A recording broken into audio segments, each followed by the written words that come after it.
안녕하세요. 힐링이 되다 TV의 이한일입니다. 오늘은 63강 19장 뇌회로의 재연결 뉴로 피드백에 대해서 말씀드리겠습니다. 오늘은 도입부 인트로덕션 그리고 뇌전기 회로의 구조 두 가지 주제에 대해서 말씀드리겠습니다. 먼저 오늘 이야기하기 전에 18장 지난 시간에 했던 틈새 메우기 새로운 구조 만들기의 마지막 부분 진실을 이야기할 수 있는 용기 고통스러운 기억의 해독제 두 가지에 대해서 잠시 살펴보겠습니다. 그래서 지난 시간에는 이 26살 된 마크라고 하는 청년 13살 때 아버지가 이모하고 이 폰섹스를 하는 걸 듣고 아버지한테 이야기했지만 거절당하고 아버지 분노를 만나게 되고 하면서 본인이 어디다 말할 데도 없는 정말 참 엄마한테도 이야기할 수 없고 누구한테도 이야기할 수 없는 이제 이런 걸 가지고 본인이 이 겪는 고통에 대해서 똑같이 이런 사이코모터 치료 정신운동 치료를 통해서 이제 그 분노를 발산하도록 이렇게 하면서 이것을 이제 해결할 수 있었다.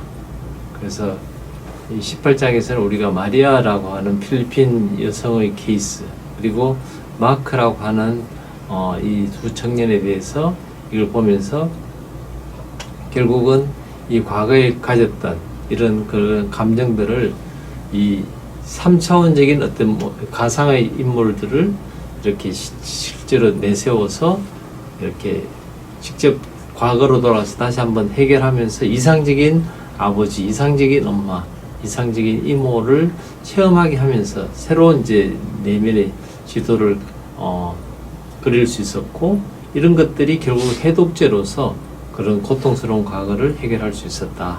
뭐 이런 이야기를 지난 시간에 말씀드렸습니다. 그래서 오늘은 19장 뇌회로의 재연결 뉴로 피드백에 대해서 오늘부터 이제 공부를 시작할 텐데 이 처음에 도입부 그리고 뇌전기 회로의 구조 이 두 가지 주제에 대해서 오늘 말씀드리겠습니다.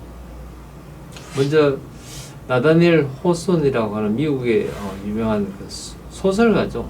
이 사람이 이제 어떤 이야기를 했느냐면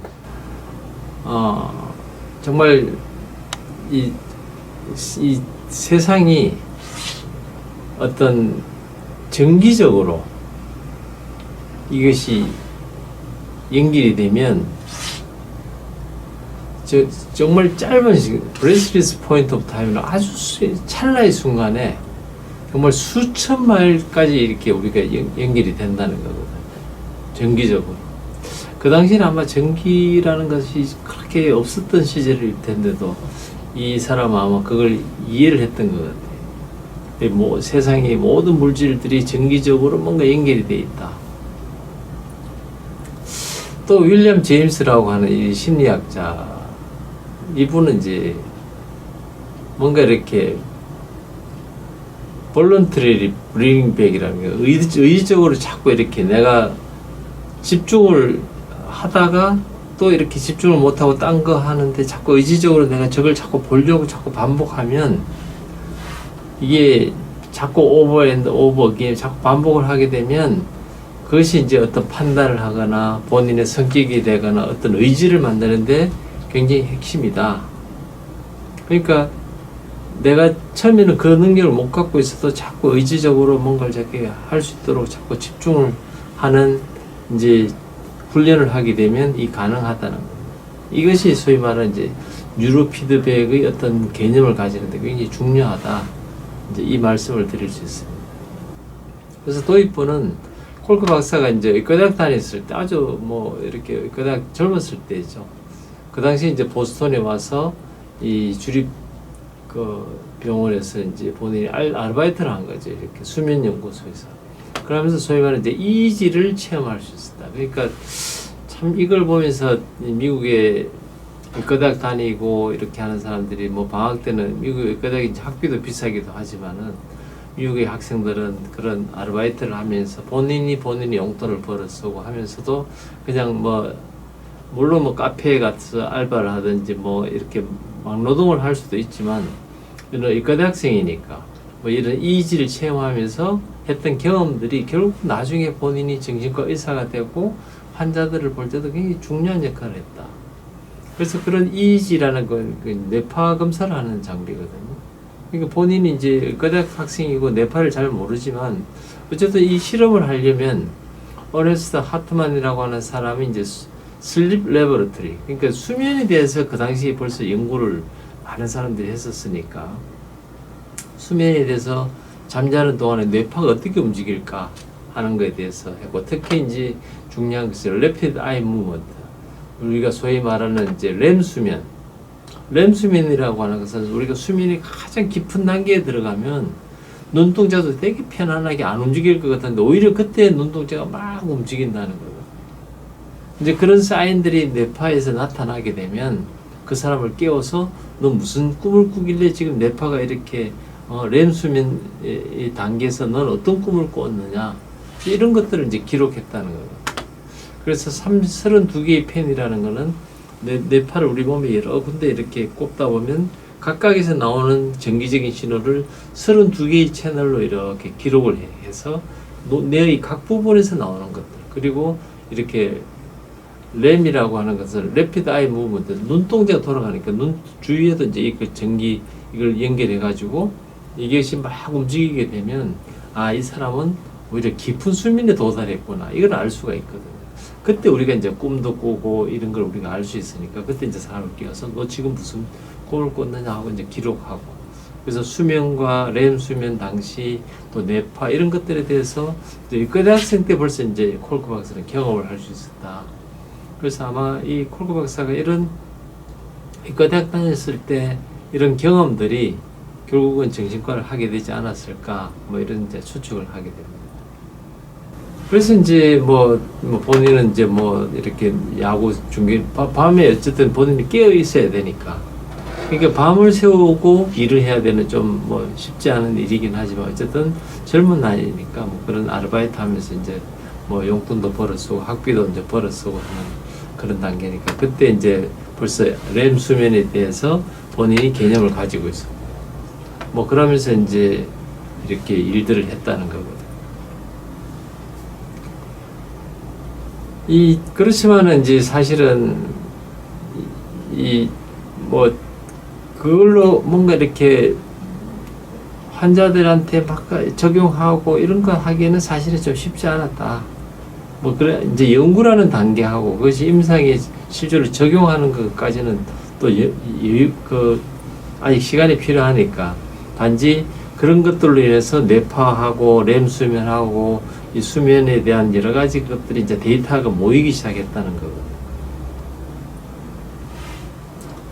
그러면서 이제 이 소위 말하는 이제 뇌 전기회로, 뇌에서 이렇게 우리가 생각하거나 뭔가 이렇게 할 때 뇌에서 뇌의 어떤 전기적 신호가 어떻게 나타나느냐 하는 거는 이제 1924년도 독일의 정신과 의사인 한스 베르거, 그러니까 1924년만 해도 벌써 유럽은 훨씬 이제 의학이 앞서 있을 때고, 특히 프로이드라든지 융 이런 사람들이 해서 정신 분석 이런 것들이 앞서 있을 때니까, 그 중에 아마 이제 한스 베르거라는 사람이 이제 전기를 이용해서 이걸 기록하기 시작했겠죠. 그러다 보니까 잠잘 때 하고 깨어 있을 때 하고 이렇게 뇌의 파장이 다르게 흘러간다.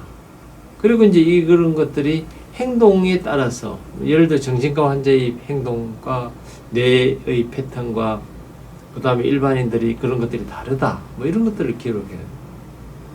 그렇지만 이런 것들에 대해서는 이제 2013년도에 대해서 소위 말하는 이제 ADHD 아이들이 어떤 그런 ADHD를 진단할 때 뇌에서 슬로우 웨이브 패턴이 나타난다. 특히 이제 전두엽 쪽에서 이렇게 슬로우 웨이브 패턴이 나타나면 얘는 ADHD로 진단할 수 있다. 이게 굉장히 재밌거든. 이게 우리가 attention deficit, 그러니까 집중이 안 되고 애가 막 이렇게 움직이고 가만히 앉아 있지 못하고 막 계속 돌아다니고 어디 한 군데를 사물을 보는 게 아니고 막 이리 보고 뭔가가 안정이 안 되고 이런 애들이 오히려 뇌파가 막 빠를 것 같은데 오히려 슬로우 웨이브다. 천천히 웨이브가 됐을 때 얘들은 ADHD다. 이제 이런 것들이 이제 21세기 들어와서 2000년 이후에 이제 이런 것들이 뇌파가 이제 의학의 어떤 정신과적인 문제에 진단을 이제 본격적으로 하기 시작했다는 거거든요. 그래서 이제 이 콜크 박사도 이제 80년대, 90년대는 좀 해봤지만 그렇게 뭐 의미 있는 뭔가 좀 이상하게 보이긴 하지만 뭐 이걸로 정신과 환자들의 어떤 치료에 약물의 치료가 효과가 있거나 뭐 증상이 개선되거나 이걸 판단하는 어떤 지표로서 우리가 혈액 검사 같은 경우는 뭐 염증이 있으면 100kg 숫자가 확 올라가니까 아, 이 사람 염증이 있다 이렇게 알 수 있는데 뭐 정신과 환자들은 뇌파를 가지고 뭔가 진단하기가 좀 어려우니까 콜크 박사도 좀 관심을 갖고 하다가 결국 안 했다. 그러니까 그 당시만 해도 아직은 이 뇌파가 뭔가 이 환자의 진단이나 치료에 도움되지는 않았다. 이제 이 이야기를 하는 거거든. 그러다가 이제 2000년이 들어와서 소위 알렉산더 맥팔레인이라고 하는 호주에서 있는 정신과 유명한 정신과 의사죠. 이 알렉산더 맥팔레인이라고 하는 분은 호주의 아들레이드에 있는 이 굉장히 유명한 의과대학의 교수고 이런 사람이 트라우마 환자들하고 정상인들 사이에 뭔가 정보를 처리하는데 좀 차이가 있다. 이걸 이제 뇌파를 가지고 했는 거거든. 그래서 이제 소위 말하는 오드볼 패러다임이라고 하는 이제 사람들한테 좀 이상적인 걸 찾아내라 하는데 예를 들어서 이제 이 오드볼 패러다임이라고 하는 건 이런 것들이거든. 그게 이제 정상적인 거. 정상적인 예를 들어 꽃 모양과 비정상적인 모양, 뭐 정상적인 의자 모양과 비정상적인 것, 까만 거는 이제 비정상적인 걸 하면 한 3개 나오다 1개 나오고 1개 나오다 또 나오고 예상하지 못하는 거거든. 근데 그림을 하나 보여줘. 이거는 오케이, 오케이, 오케이, 오케이 아니고 이렇게 돼야 되는데 이건 이제 손을 들고 손을 들고 손을 들고 이건 손 안 들고 이래야 되는데 이게 손 들고 하는데 이 상태에서는 판단을 못하는 거예요. 트라우마 환자들. 이게 이제 오드볼 패러다임에서 아, 이 트라우마 환자들이 문제가 있구나 하는 걸 이제 알아냈다는 거예요. 그걸 이제 우리가 뇌파로 보니까 일반인들은 여러 곳에 뇌파를 했을 때 여기 그래도 여러 위치에 따라서 뭐 다른 여러 개들이 같은 패턴으로 이렇게 올라갈 때 올라가고 내려갈 때 내려가고 이렇게 되는데 트라우마 환자들은 여러 개가 이렇게 내려갈 때 어떤 건 올라가 있고 뭐 이렇게 패턴이 벌어져 있다는 거거든요. 원래는 이렇게 하나로 같은 패턴으로 움직여야 되는데 이것처럼 하나로 움직여야 되는데 이건 벌써 이렇게 간격이 이것과 이것의 간격이 벌어져 있다는 거예요. 그래서 아, 이게 내 PTSD 트라우마 후 증후군을 진단하는 데 있어서 이 뇌파가 도움이 될 수 있겠다. 이걸 이제 호주에 있는 이제 과학자들이 의사들이 이제 이걸 여기에 대한 논문을 쓰고 하면서 이제 이 뇌파가 이제 PTSD 트라우마 환자에게 적용할 수 있었다. 이제 이 이야기를 콜크 박사가 하고 있습니다. 그래서 이제 그 중에서 이제 소위 말하는 N200이라고 하는 것, 또 P300이라고 하는 이런 부분들이 뇌파에 각 그 어떤 이벤트가 일어났을 때 그 순간적인 시간에 어떤 패턴으로 나타나는지 이제 이런 것들이 달랐다. 뭐 이런 이야기거든. 그래서 이제 우리가 뇌파를 보게 되면 이것이 이제 이 어떤 이벤트가 이렇게 자극이 주어지고 난 뒤에 100ms 아주 찰나의 순간이거든요. 1초의 10분 1. 그러니까 1초가 되기 전에 순간적으로 P1이 나타나고 N1이 나타나고 P2, N2, P3 이렇게 나타나는데 이제 N2를 N200으로 200ms이 나타난다 해서 N200. P300은 300ms에 나타난다고 해서 P3. 이렇게 하는 이 그림들이 이 뇌파 환자들하고 그렇지 않는 사람들이 다르다는 거거든요. 그래서 N200에서 나타나는 것은 뭔가 관계가 없는 정보들을 걸러내는, 또 P300은 뭔가 이렇게 내 안에서 그 정보에 대해서 아주 의미 있는 것들을 찾아내는 그 기능. 요거는 300 자극이 있고 300초 미리세컨이 있을 때 나타난다. 관계가 없다는 것은 200초에 이미 우리가 알아채야 된다. 그래서 N200이라는 것, P300 이런 것들이 이제 뇌파에서도 앞으로도 나타나게 될 거고, 이런 걸 통해서 뇌의 기능이 이제 뇌파로 이제 정보가 모양이 나타난다.